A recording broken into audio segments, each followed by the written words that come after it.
My name is Brooke, and I'm 25 years old. It was my birthday. A small family gathering in my parents' dining room with warm lights, polished glasses, and smiles that never quite reached anyone's eyes. And I remember thinking as I adjusted my dress and accepted the first hug that I should have trusted. The tight feeling in my chest that warned me this night wasn't about celebrating me at all. My sister arrived late, like she always did, confident and loud, carrying herself as if the room already belonged to her. And when she hugged me, it was brief, almost formal, her perfume sharp and familiar, her smile thin. Dinner started politely, plates clinking, forced laughter bouncing off the walls. And I tried to stay grateful, tried to tell myself that this was still family, that birthdays were complicated, that I was being too sensitive. I poured myself a glass of wine and listened as my parents talked about work, about neighbors, about anything except me. And when my sister finally cleared her throat, the table went quiet in that heavy way that means something sharp is about to be thrown. She looked straight at me, not with anger, but with something colder, something rehearsed. And for a second, I thought I had misheard her, that my brain was protecting me by twisting the sound. But then I saw my mother nod slowly, lips pressed together, as if this was a reasonable thing to say, as if shame was a family value we were all meant to share. My dad didn't speak, but he looked at my sister with pride, the same proud look he used to give her when she won awards or spoke up in meetings. And that hurt more than anything she could have said. It was a verdict they had already agreed on.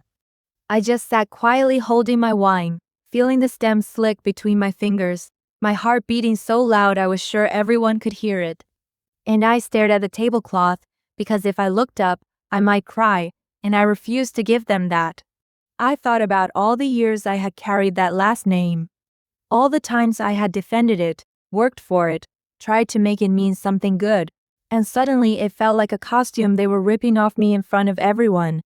My sister went on explaining in that calm, superior tone how my choices reflected badly on the family, how people talked, how appearances mattered, and each word felt like another small cut, precise and intentional. I wanted to argue, to ask since when love came with conditions, since when a name was something you earned by obedience. But my throat closed up and all that came out was silence.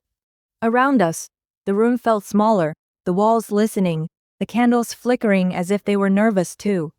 And I became acutely aware of how alone I was at my own birthday table.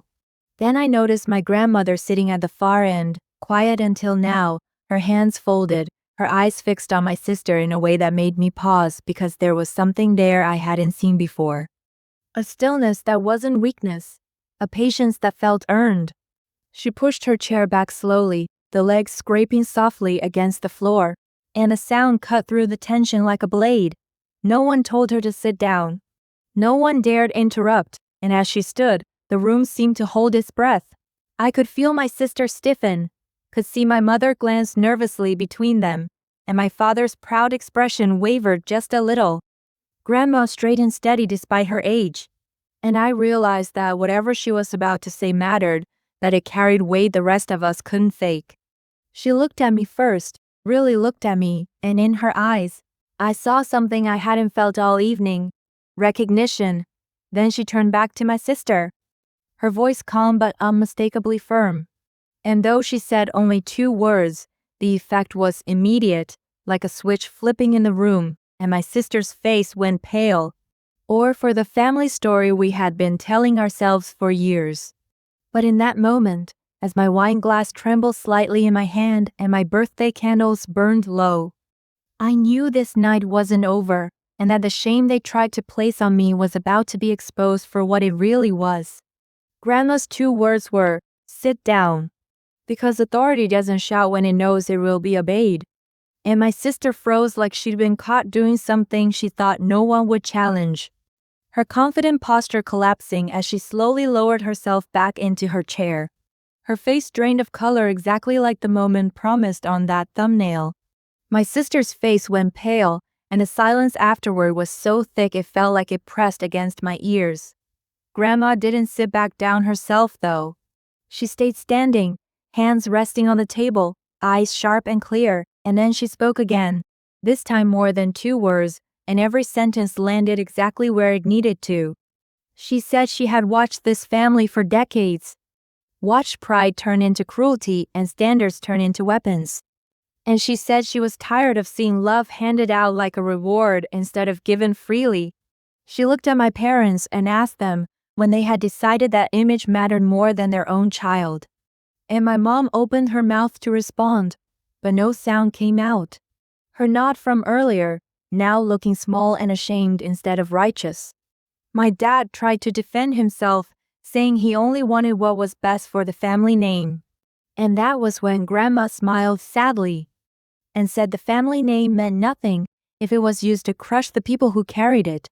I felt something shift inside me like a knot loosening because for the first time that night, someone was saying out loud what I had felt for years but never dared to voice.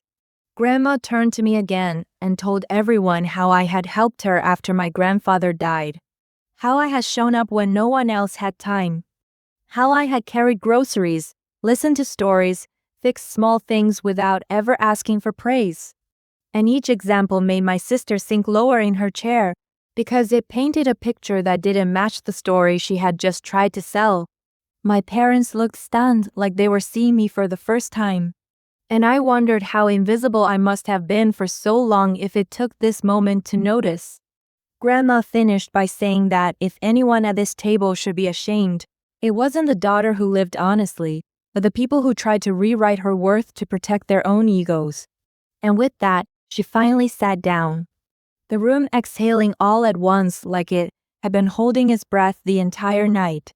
No one spoke for a few seconds, and then my sister laughed nervously, trying to brush it off as an overreaction, but the laugh died quickly because no one joined her, not even my parents.